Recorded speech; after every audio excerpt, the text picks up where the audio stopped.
Welcome दोस्तों, कैसे आप सभी। उम्मीद करते हैं कि अच्छे होंगे। आज 20 दिसंबर 2022 मंगलवार का दिन हो गया है। आज के मुख्य समाचार, देश और दुनिया के ताजा अपडेट लेकर हाजिर हो चुके हैं। बहुत ही चौंकाने वाली और महत्वपूर्ण खबरों का ताजा अपडेट आ चुका है। अलर्ट करने वाली खबरें भी है। नया साल शुरुआत होने वाली है और नए साल से जुड़ा महत्वपूर्ण अपडेट भी जानेंगे और अलग अलग राज्यों की ओर से, सरकारों की ओर से जो महत्वपूर्ण अपडेट आया उसके बारे में डिटेल खबरें देखते हैं। वीडियो की शुरुआत से पहले आप लोगों से एक प्यार भरा सा निवेदन है, आप हमारी टीम के मोटिवेशन के लिए, उत्साहवर्धन के लिए इस वीडियो को लाइक जरूर कर दीजिएगा। अपने दोस्तों और मित्रों के साथ फेसबुक और व्हाट्सएप पर भी ज्यादा से ज्यादा इस वीडियो को फैला दीजिएगा, शेयर कर दीजिएगा। तो आइए दोस्तों, बिना टाइम विलंब के शुरुआत करते हैं आज की पहली बड़ी खबर, जो कि बेहद ही चौंकाने वाली है। चीन में कोरोना वायरस का महाविस्फोट देखने को मिल रहा है। अस्पतालों में लाशों का अंबार, 80 करोड़ लोगों पर खतरा मंडरा रहा है। अस्पतालों के हालात ठीक वैसे ही दिखाई दे रहे हैं जैसे भारत में हुए थे। मरीजों की संख्या भी इतनी वहां पर ज्यादा हो गई है कि उन्हें जमीन पर लिटाना पड़ रहा है। और तो और दोस्तों, वायरस के विशेषज्ञों के मुताबिक चीन की करीब 60% जो आबादी है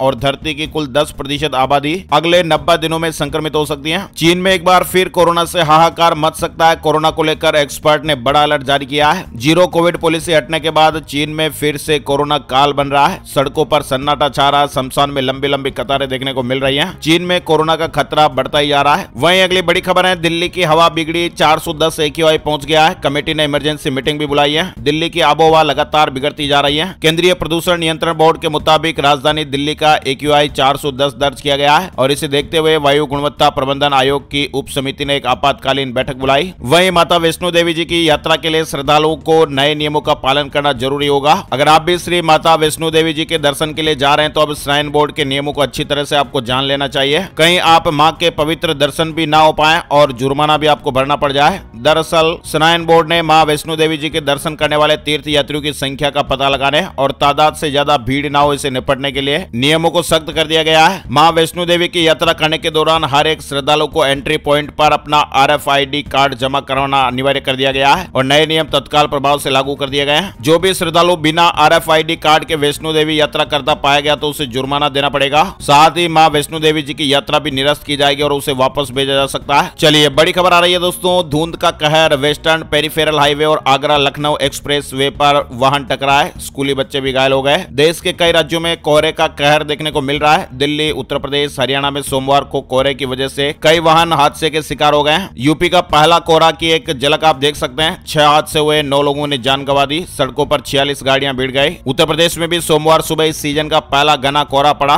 और इसके चलते कानपुर, अलीगढ़, औरैया, मैनपुरी, उन्नाव और हापुड़ में हादसे हुए। अब ये ठंड का मौसम और कोहरे का समय है तो अपने वाहन को सावधानी के साथ चलाएं। वही दोस्तों, ऑनलाइन गेमिंग से जुड़ी बड़ी खबर आ रही है। ऑनलाइन गेम्स खेलने के लिए अब आपको शर्तें पूरी करनी होगी। कम उम्र वालों के लिए भी नए नियम आ सकते हैं। ऑनलाइन गेम खेलने वालों पर केंद्र सरकार अब सख्ती बरतने जा रही है। सरकार को इन खेलों के जरिए बड़ा खेल नजर आ रहा है क्योंकि इस तरह के खेलों में पैसों का इस्तेमाल तेजी से बढ़ता हुआ दिखाई दे रहा है। खबर है कि 900 गेमिंग कंपनियां अब सरकार के नए नियमों के दायरे में आएगी और बहुत ही जल्द नियम सख्ती से लागू किए जाएंगे। वहीं दोस्तों, आवाज से सर्च कर सकेंगे। गूगल पे पर लेन देन का डेटा गूगल फाइल्स के जरिए आपको डिजी लॉकर सुविधा मिलेगी। गूगल फॉर इंडिया का 8वां एडिशन सोमवार को दिल्ली के प्रगति मैदान में हुआ और इवेंट में गूगल ने अपने फाइल्स ऐप के जरिए डिजी लॉकर और गूगल पे का नया ट्रांजैक्शन सर्च फीचर जैसी कई घोषणाएं की हैं। आपको बता दें, कंपनी के CEO सुंदर पिचाई भी इस इवेंट में शामिल होने के लिए भारत आए। इवेंट के बाद सुंदर पिचाई ने प्रधानमंत्री नरेंद्र मोदी से मुलाकात की। मीटिंग की फोटो ट्वीट कर उन्होंने लिखा कि आज की शानदार मुलाकात के लिए धन्यवाद। सुंदर पिचाई ने कहा कि आपके नेतृत्व में तकनीकी परिवर्तन की तीव्र गति को देखकर प्रेरणा मिलती है। सुंदर पिचाई ने कहा कि भारत की G20 प्रेसिडेंसी को सपोर्ट करने के लिए भी हम तत्पर हैं। इवेंट में गूगल ने 7 बड़े ऐलान किए हैं। अब गूगल फाइल्स पर भी डिजी लॉकर की नई सुविधा मिलेगी। गूगल पे का नया ट्रांजैक्शन सर्च फीचर, वीडियो के अंदर भी सर्च फैसिलिटी दी गई है। यूट्यूब की नई सुविधा कोर्सेज, यूट्यूब 2023 से कोर्सेज नाम की एक फैसिलिटी शुरू करेगा जिसमें लर्निंग और ज्यादा इंटरेक्टिव होंगी।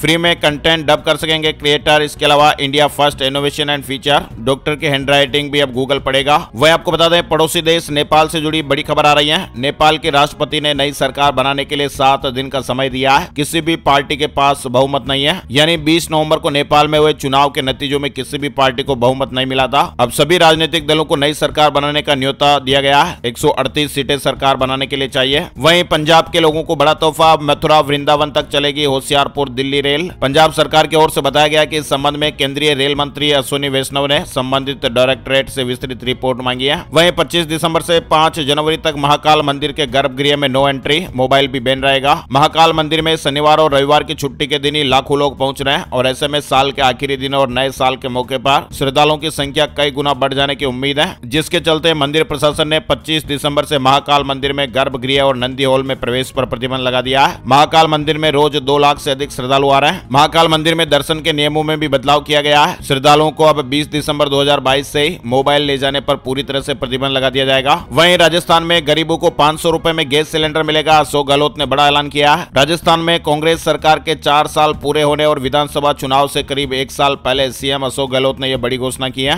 1 अप्रैल से गरीब परिवारों को 500 रुपए में गैस सिलेंडर देने की घोषणा की गई है। सस्ते गैस सिलेंडर हैं वो गरीबी रेखा से नीचे यानी बीपीएल परिवारों को मिलेंगे। गरीब है और उज्ज्वला योजना से जुड़े हैं ऐसे लोगों को अब सस्ते सिलेंडर मिलेंगे, यानी कि 1000 रुपए से भी ज्यादा वाला सिलेंडर जो है वो 500 रुपए में मिलेगा और प्रति परिवार साल में 12 सिलेंडर दिए जाएंगे। बड़ी खबर, पंजाब में खुला पहला सरकारी रेत बजरी केंद्र, सस्ता मिलेगा मटेरियल। माइनिंग मंत्री ने कहा कि हर जिले में खुलेगा और अब लूट नहीं होगी, यानी पंजाब में सोमवार से ही पहला सरकारी रेत और बजरी बिक्री केंद्र शुरू हो गया है। वही दोस्तों गवर्नमेंट स्कीम से जुड़ा अपडेट है। इस राज्य के किसान भाइयों को न्यू ईयर गिफ्ट मिलेगा, खातों में पहुंचेंगे 7600 करोड़ रुपए। रायतू बंधु योजना के माध्यम से तेलंगाना सरकार वन कलम यानी खरीफ और यासंगी यानी रब्बी दोनों मौसमों के लिए किसानों को 10,000 रुपए की आर्थिक मदद प्रदान करती है और ये राशि किसान भाइयों के सीधे ही बैंक खातों में जमा कराई जाती है। अब तेलंगाना में किसानों को न्यू ईयर में यह बड़ा गिफ्ट मिलने वाला है। वहीं उत्तर प्रदेश से जुड़ी खबर, 10वीं और 12वीं टॉपर्स को मिलेंगे 1-1 लाख रुपए, मेधावियों को 4 करोड़ 73 लाख रुपए सरकार बांटने जा रही है। यूपी बोर्ड के 1549 छात्र छात्राओं को इसके तहत पुरस्कार दिया जाएगा। CISE और CBSE छात्रों को भी सम्मानित किया जाएगा। वहीं हरियाणा के स्कूलों में 1 जनवरी से छुट्टियां, ठंड के चलते 15 दिन बंद रहेंगे स्कूल। पेरेंट्स को व्हाट्सएप पर भी सूचनाएं मिल रही हैं। हरियाणा में स्कूलों में 1 जनवरी से विंटर वेकेशन लीव शुरू हो जाएगी। राज्य में पेरेंट्स को व्हाट्सएप पर ऐसी सूचनाएं भेजी जा रही हैं। हालांकि हरियाणा सरकार की ओर से अभी तक इस संबंध में कोई नोटिफिकेशन जारी नहीं किया गया है। इस तरह की मीडिया रिपोर्ट्स और खबरें। वहीं मध्य प्रदेश से जुड़ी खबर, प्रदेश सरकार ने बड़ी घोषणा की है। नगरीय जनप्रतिनिधियों का मानदेय दोगुना होगा। जनप्रतिनिधियों का भत्ता भी दोगुना करने की घोषणा की गई है। हर शहर में दीनदयाल योजना को लागू किया जाएगा। हर शहर में रैन बसेरा बनेगा। अधिकारी इस पर ध्यान दें। सफाई कर्मियों के लिए समूह बीमा योजना 2 से बढ़ाकर 5 लाख रुपए। इसके अलावा दोस्तों एक और अपडेट आ रहा है एमपी को लेकर ही। मध्य प्रदेश में हाल ही में नगरीय निकाय चुनाव भी संपन्न हुए हैं, जिसके बाद राजधानी भोपाल में नवनिर्वाचित प्रतिनिधियों के सम्मेलन में मुख्यमंत्री शिवराज सिंह चौहान जी ने बड़ा अपडेट दिया है। जरूरतमंदों के लिए रसोई योजना को फिर से खोलने के निर्देश दिए हैं। रसोई में जरूरतमंदों को 10 रुपए में भोजन दिया जाएगा। सीएम ने कहा कि कुछ निकायों में रसोई चल रही है, बाकी जगहों पर भी रसोई बनाई जाएगी। साथ ही अपडेट खबर देख पा रहे हैं, हिमाचल प्रदेश हाईकोर्ट से जुड़ा बड़ा अपडेट आ रहा है। महिलाओं को 50% बस किराए में छूट के निर्णय पर हाईकोर्ट की मोहर लग गई है। खंडपीठ ने निजी बस ऑपरेटरों की याचिका को खारिज कर दिया है और कोर्ट ने महिलाओं के उत्थान में सरकार के इस निर्णय को सही ठहराया है, जिसमें महिलाओं को 50% बस किराए में छूट मिलेगी। वहीं एयरटेल 5G से जुड़ी बड़ी खबर आ रही है। शिमला हिमाचल प्रदेश में भी एयरटेल 5G प्लस सर्विस की शुरुआत हो गई है और इसका मतलब है कि अब पहाड़ों और खूबसूरत पर्यटन स्थलों के लिए मशहूर शिमला शहर में यूजर्स फास्ट इंटरनेट का फायदा उठा पाएंगे। पीएम मोदी स्टूडेंट से परीक्षा पे चर्चा करेंगे। इसके रजिस्ट्रेशन चल रहे हैं। 30 दिसंबर तक रजिस्ट्रेशन कराने का मौका है। mygov.in वेबसाइट है सरकार की, जहां पर रजिस्ट्रेशन की सुविधा मिल रही है। वहीं बड़ी खबर आ रही है, बड़ा फैसला लिया गया सरकार की तरफ से। मध्य प्रदेश के मुख्यमंत्री जी ने बड़ा कदम उठाया है। राज्य सरकार अब 12वीं कक्षा में 75% से अधिक नंबर पाने वालों की स्नातक डिग्री पाने के लिए वित्तीय लाभ के साथ उन्हें पुरस्कृत करेगी। घोषणा की गई है, जिसके मुताबिक राज्य सरकार अब 12वीं कक्षा की परीक्षा में 75% से अधिक अंक प्राप्त करने वाले छात्रों की इंजीनियरिंग या मेडिकल कॉलेज की फीस वहन करेगी। वहीं नेपाल में भूकंप का झटका, काठमांडू में 4.5 तीव्रता का भूकंप आया है। तेज झटकों से आसपास के जिलों की धरती हिली है। रात 10:53 पर यह भूकंप के झटके महसूस हुए। बड़ी खबर है, अब फिर लागू होने जा रहा है ये नियम। पीयूसी के बगैर नहीं मिलेगा पेट्रोल डीजल। दिल्ली एनसीआर में बढ़ते पोल्यूशन को लेकर एक बार फिर सरकार सख्त हो गई है और जानकारी के मुताबिक एक बार फिर से बिना पीयूसी वाले वाहनों को पेट्रोल डीजल देने पर रोक लगाने के आदेश जारी किए जा रहे हैं। हरियाणा में बिजली उपभोक्ताओं को राहत मिलेगी। सरचार्ज माफी योजना का समय बढ़ा दिया गया है। एक मुश्त मूल राशि जमा करने पर 5% छूट दी जाएगी। हरियाणा सरकार ने बिजली उपभोक्ताओं को ये राहत दी है। बिजली के बकाया बिलों की समस्या के समाधान के लिए शुरू की गई सरचार्ज माफी योजना 2022 को 31 दिसंबर तक बढ़ा दिया गया है। वह दोस्तों 1 जनवरी 2023 से बैंक के ये नियम बदल जाएंगे। नया साल 2023 की शुरुआत कई बदलावों के साथ होने जा रही है और इसमें कुछ नियम बैंकिंग से जुड़े हुए भी हैं। लॉकर के लिए नए करार पर हस्ताक्षर करना जरूरी होगा, बैंक जिम्मेदारी से मुकर नहीं सकेंगे। वहीं अनाधिकृत तौर पर बैंक का लॉकर खोले जाने की स्थिति में ग्राहकों को मोबाइल पर SMS और ईमेल पर उसकी तारीख और समय और कुछ जरूरी जानकारियां देना भी जरूरी होगा। चलिए अपडेट खबर आ रही है दोस्तों। हिमाचल में नई होगी सीमेंट की किल्लत, अंबुजा और अल्ट्राटेक कंपनी ने उत्पादन बढ़ा दिया है। वहीं उत्तराखंड में पुष्कर सिंह धामी सरकार का निगम कर्मियों को तोहफा मिला है। नए साल में 240 अस्पतालों में फ्री कैशलेस इलाज की सुविधा मिलेगी। उत्तराखंड के निगम, उपक्रम और ऑटोनोमस बॉडी के कर्मचारी और पेंशनर्स को नए साल से ही स्टेट हेल्थ स्कीम का लाभ मिलना शुरू हो जाएगा।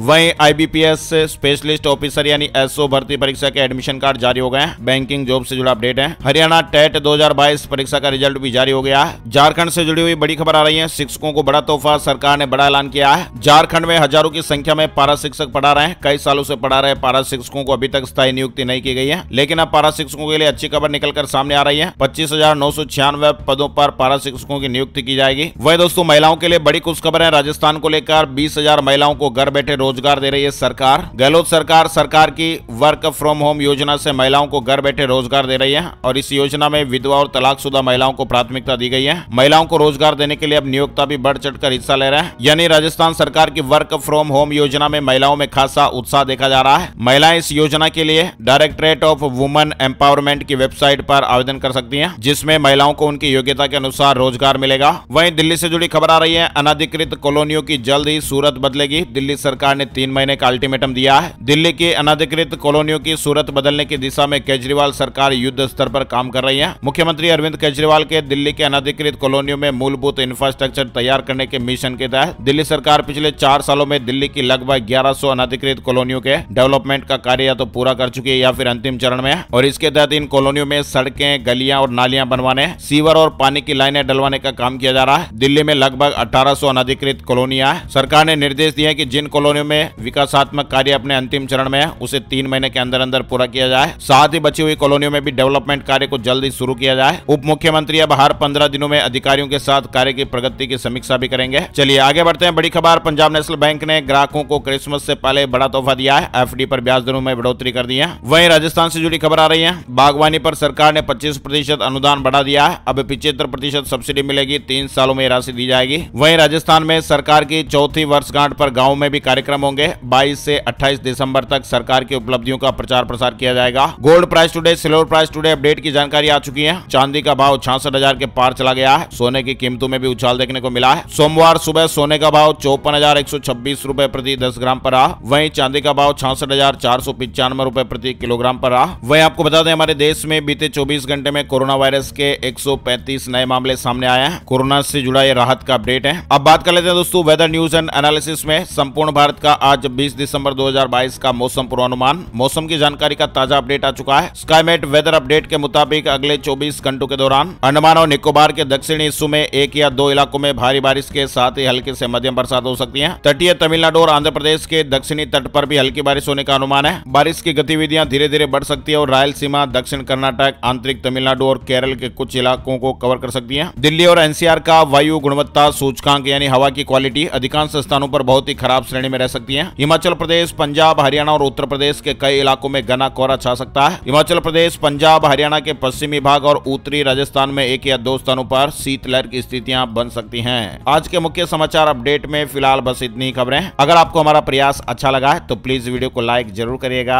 अपने दोस्तों और मित्रों के साथ वीडियो को शेयर भी जरूर करिएगा फेसबुक और व्हाट्सएप पर। वीडियो पूरा देखने के लिए आपका दिल से शुक्रिया और धन्यवाद। जय हिंद, जय भारत, वंदे मातरम।